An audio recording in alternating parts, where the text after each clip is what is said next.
Bismillah, alhamdulillah kita ketemu lagi bareng gue Romi. Akhir tahun kemarin itu gue sempat bikin video semi ngevlog gitu ngerakit PC ke Mangga 2 Mall, dan video ini bisa dibilang ini adalah video lanjutannya. Gue pengen nge-share hasilnya, dimana gue bikin setup ini tentunya biar lebih semangat lagi bekerja di tahun yang baru ini.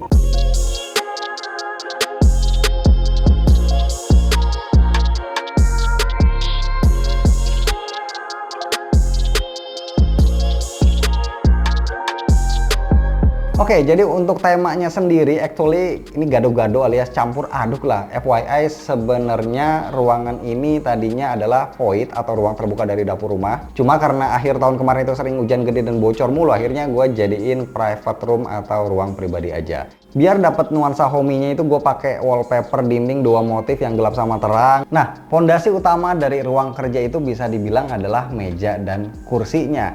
Di sini gue sangat menghindari penggunaan meja yang berat karena menurut gue itu bakal bikin ribet. So gue lebih memilih pakai meja yang minimalis aja biar dapat kesan sederhana dan juga nggak bikin ribet. Meja ini gue pakai yang super duper mainstream, yaitu La Captain dari IKEA. Harganya terjangkau, rakitnya simple banget dan juga enteng. Gue pakai dua meja yang 1 sama 1,4 meter, gue susun letter L. Cuma resenya ini belang nih warnanya karena gue nggak teliti pas beli kemarin. Terus kursinya gue pakai kursi kerja biasa hitam polosan. Gue beli ini di Informa tapi tipenya lupa apaan, dan ini berasa cukup empuk dan lumayan lega ya. Enak sih ini buat didudukin 2-3 jam juga, itu nggak bikin pantat panas. Dan biar bisa dapetin kesan yang lebih adem lagi, gue taruh lah tanaman artifisial. Sekarang sih gue baru pakai ada dua ya, satu di pojokan size-nya agak gede dan satu lagi model rambat di dalam pot. Dua-duanya sama-sama agak ngerembet ke monitor, tujuannya biar pas gue lagi lihat monitor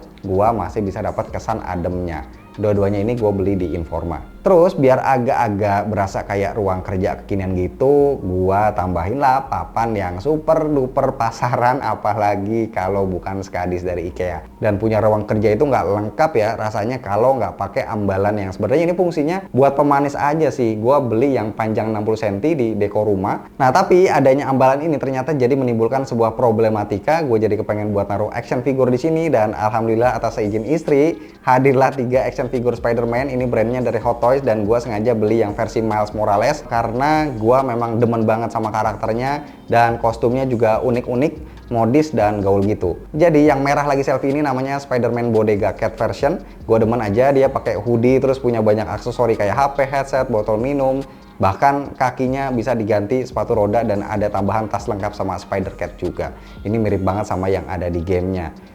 Kalau yang lagi nembak jaring ini Spider-Man Miles Morales Into Spider-Verse, sebenarnya kepalanya ini bisa diganti-ganti pakai kepala karakternya, dan ini gua pasangin sepatu, jaket, sama celana pendeknya juga ya biar berasa kayak vibe anak nongkrong gitulah. Terakhir ada Spider-Man Miles Morales 2020 suit. Kostumnya ini paling futuristik sendiri, dan yang paling spesial itu dia ada lampunya bisa nyala tapi harus colok kabel terus. Maka dari itulah akhirnya gue naruhnya di atas PC aja biar nyolok kabelnya gampang ke PC. Jadi sekalian juga deh tiap gue nyalain PC dia juga bakal ikutan nyala. Dan ngomong-ngomong soal lampu, kebetulan gue masih nyimpan lampu hexagon dari Press Play. Ada 8 pieces gue tempel di dinding dan 4 pieces lagi gue taruhnya di meja. Dia punya banyak mode gitu, bisa diatur mau nyala kayak gimana, tinggal install aplikasinya aja. Satu lagi gue juga pakai lampu LED strip dari Philips yang gue tempel di sepanjang pinggiran meja. Sebenarnya mungkin agak-agak norak ya pakai lampu warna-warni kayak gini, tapi gue tetap pakai karena anak gue itu suka ngelihatnya. Menurut gue it's okay, nggak masalah, dan ini juga kan bisa di custom atau bisa dimatiin juga kalau seandainya gue lihatnya terlalu terang. Kayak yang gue bilang di awal tadi, ini desktop PC-nya baru gue rakit akhir tahun kemarin. Kalau mau tahu spek lengkapnya kalian bisa cek videonya aja, nanti linknya ada di deskripsi. Yang jelas ini PC based on AMD semua, CPU-nya Ryzen 7 7700X dan Vega-nya Radeon RX 7900 XTX 24GB, dan PC ini memang lumayan norak ya karena kipasnya, liquid coolingnya, RAM-nya, dan Vega-nya itu bisa nyala semua. Nah, sebagai pelengkap PC ini gue pakai monitor curve Philips 325M2CRZ. Tadinya sih mau yang 27 inci aja, tapi gue pikir-pikir kayaknya lebih pas yang 32 inci. Nah, ini panelnya VA, support HDR, resolusi WQHD, refresh rate 165 Hz, ya udah lumayan lah. Dan gua suka sama desainnya ya, ini lumayan nyantai, nggak terlalu gaming banget. Terus perintilan tambahannya buat speaker, karena gua pengen yang simple, nggak makan tempat, akhirnya gua pilih Razer Leviathan V2X. Koneksinya bisa Bluetooth atau USB-C, dia punya driver full range 2x2,5 inci dan tentunya support RGB chroma.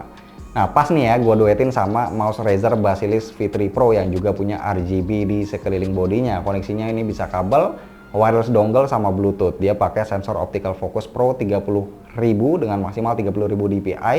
Katanya sih ini salah satu mouse gaming wireless terbaik bareng Logitech G502X Lightspeed. Ya kalau kalian kepo mungkin nanti gue bisa kali ya bikinin video reviewnya terpisah.